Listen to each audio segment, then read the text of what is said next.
रामकृष्ण हरी मित्रांनो, बघा मी आता दिवे घाटात आहे.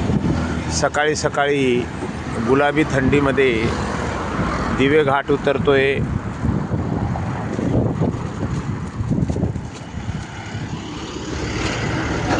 सायकलला ब्रेक मारून चाललंय काम. रस्ता रुंदीकरणाचं काम चालू आहे प्रायमरी स्टेजवर. रामकृष्ण हरी, रामकृष्ण हरी,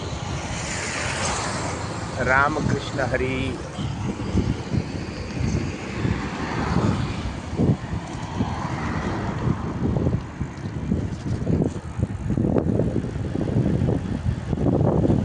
पंढरपूर सायकल वारी. सोलापूर रोडने गेलो आणि जेजुरी रोडने परत येतोय.